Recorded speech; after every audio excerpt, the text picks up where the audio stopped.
Assalamualaikum warahmatullahi wabarakatuh. Rekan-rekan sekalian, Bapak dan Ibu, kembali kita membicarakan tentang warisan ya. Dan kita tahu dalam masalah warisan ini banyak hal yang kita temui ya. Jadi ada membagi warisan, ada konflik para ahli waris.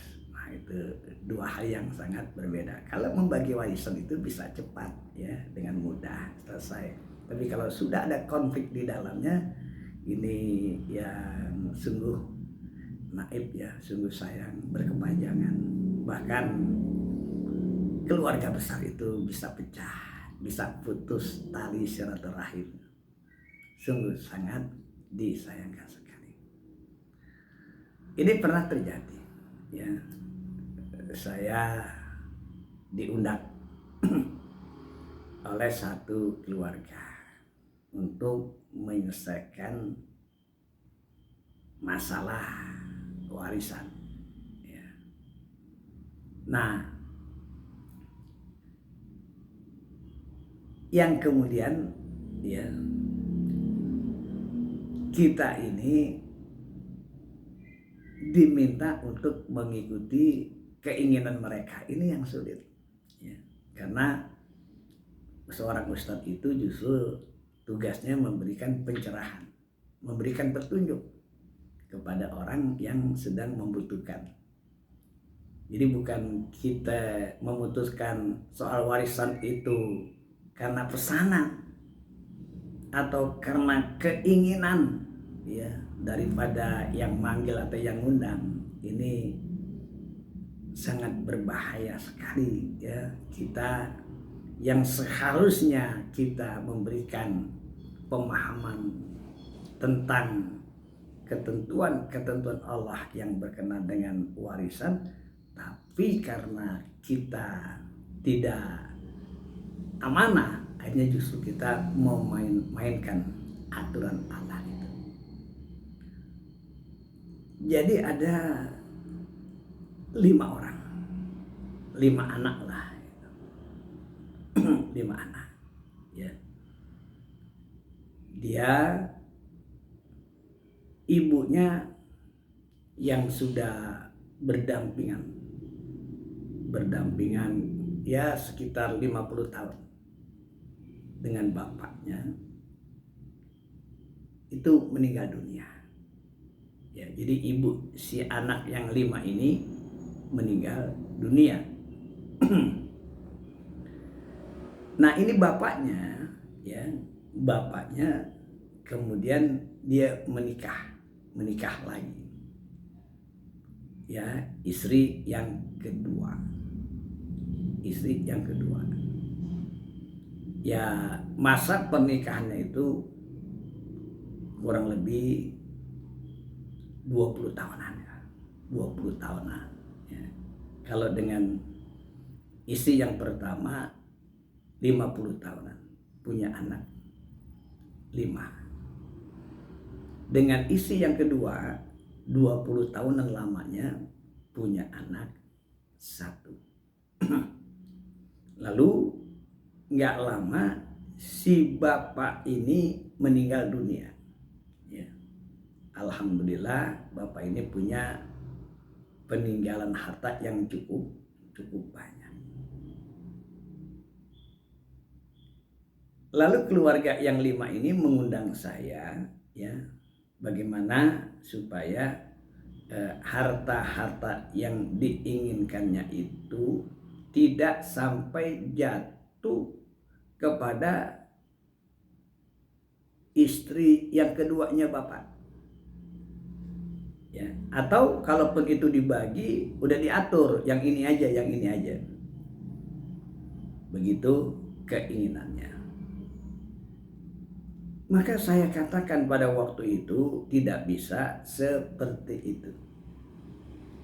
Bahkan yang membuat dia sedikit mereka berang atau nggak setuju dengan apa yang saya katakan, adalah ketika saya mengatakan bahwa ibu kandung kalian yang 5 orang itu sama sekali tidak mendapatkan harta waris dari bapak, dari suaminya, ya, dari bapaknya, bapak yang 5 orang anak ini. Kaget dia. Ya. Nah, sedangkan istri yang kedua yang 20 tahun ya bersama bapak itu, ya, dia berhak untuk mendapatkan harta bapak, ya, berhak mendapatkan harta bapak. Dia protes, kenapa bisa begitu? Ya, saya katakan bahwa ibu kalian, ya, meninggalnya lebih dulu daripada bapak. Karena meninggalnya lebih dulu, maka otomatis secara ilmu faraid ibu tidak mendapatkan harta warisan dari bapak. Sedangkan istri yang kedua itu bapak dulu yang meninggal, kan istri yang keduanya masih ada. Maka dengan demikian bahwa istri yang kedua berhak mendapatkan harta waris dari bapak 1/8, ya, bagiannya, karena ada anak. Kalau nggak ada anak cukup 1/4, ya. Nah, saya katakan bahwa seluruh harta yang ada yang punya bapak itu dikumpulkan semua, ya. Lalu nanti setelah dikumpulkan dikeluarkan dulu, ya, kalau bapak punya utang. Udah itu kalau ada wasiat keluarkan dulu. Atau mungkin ada biaya penguburan atau biaya pengurusan jenazah, keluarkan terlebih dahulu. Nanti setelah itu baru harta itu menjadi bersih, bisa dibagi-bagi. Kepada siapa dibaginya? Ya, dibaginya adalah kepada istri yang kedua yang ditinggalkan. Lalu siapa lagi? Anaknya, kepada anak-anaknya 6. 2 laki-laki dan 3 perempuan. Itu dari istri yang pertama, ditambah 1 laki-laki dari istri yang kedua. Jadi seluruh anaknya bapak itu ada 6. Lalu yang 5 keluarga ini, ya, 5 anak ini nggak setuju kalau anaknya istri yang kedua itu mendapat warisan. Saya katakan adalah bukan soal setuju dan tidak setuju, ini ketentuan dari Allah. Allah yang tentuin, bukannya kita yang menentukan, Allah yang tentuin. Makanya, ya, yang terjadi di dalam pembagian waris itu adalah ketika almarhum atau almarhumah itu meninggal, harusnya pengakuan itu harta orang tuanya atau kakek dan nenek itu terhenti. Kenapa? Karena ketika meninggal dunia, harta itu kembali diambil oleh Allah. Jadi harta itu punya Allah.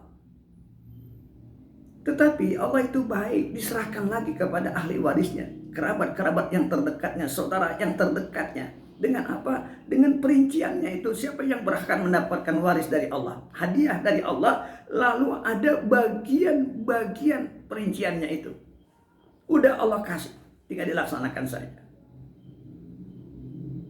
Jadi kesalahannya adalah ketika keluarga itu menyatakan ini harta waris bapak. Bukan, bapak udah meninggal. Jadi harta itu kembali kepada Allah. Ketika meninggal dan kembali kepada Allah, Allah yang ngatur. Kalau yang punya waris itu masih hidup, mungkin dia bisa atur. Sebagaimana kondisi yang ada dia bisa atur, yang namanya hibah atau juga wasiat. Boleh memberikan sesuatu sesuai dengan keinginan yang punya warisan itu. Namanya hibah ketika masih hidup. Tapi ketika sudah meninggal dunia, maka itu namanya warisan, ya. Berlaku itu hukum ketentuan daripada Allah. Tilka hududullah. Ya. Itu adalah ketentuan dari Allah. Wa man yuti'illah wa rasul yudhilhul jannatin tajri min tahtiha al-anhar wa dzalikal fawzul 'adzim.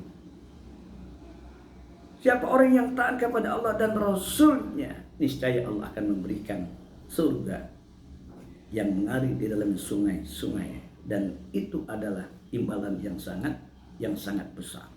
Nah, oleh karena itulah ya, hadirin sekalian ya, yang barangkali punya kesamaan ya permasalahannya, kita harus memang tepuk seliru, berlapang dada. Harta itu punya Allah, kembali kepada Allah. Lalu kita diberikan hadiah oleh Allah. Inilah kamu dapat hadiah, ini loh hitungannya sedemikian. Apalagi kok kita tidak bersyukur kepada Allah? Ingat, ketika kita mengambil harta waris itu tidak sesuai dengan aturan-aturan Allah, yakin dan itu terjadi, harta itu tidak akan memberikan keberkahan kepada yang menerimanya. Oleh karena itulah ya, kembali kepada aturan Allah, kepada syariat Islam. Agar apa? Agar harta waris ini akan memberikan kedamaian, ketentraman, kerukunan ya bagi antar keluarga, juga akan menciptakan rasa cinta dan kasih sayang, dan juga akan memberikan keberkahan kepada kita. Tapi sebaliknya, kalau dalam masalah pembagian waris itu kita ya yang merekayasa, yang mengatur-ngatur ketentuan-ketentuan sendiri dengan mengindahkan aturan Allah, ini sungguh sangat berbahaya sekali, Ancaman Allah itu sangat luar biasa kepada orang yang melanggar batas-batasan pembagian waris. Demikian Bapak dan Ibu, lebih dan kurang mohon maaf. Assalamualaikum warahmatullahi wabarakatuh.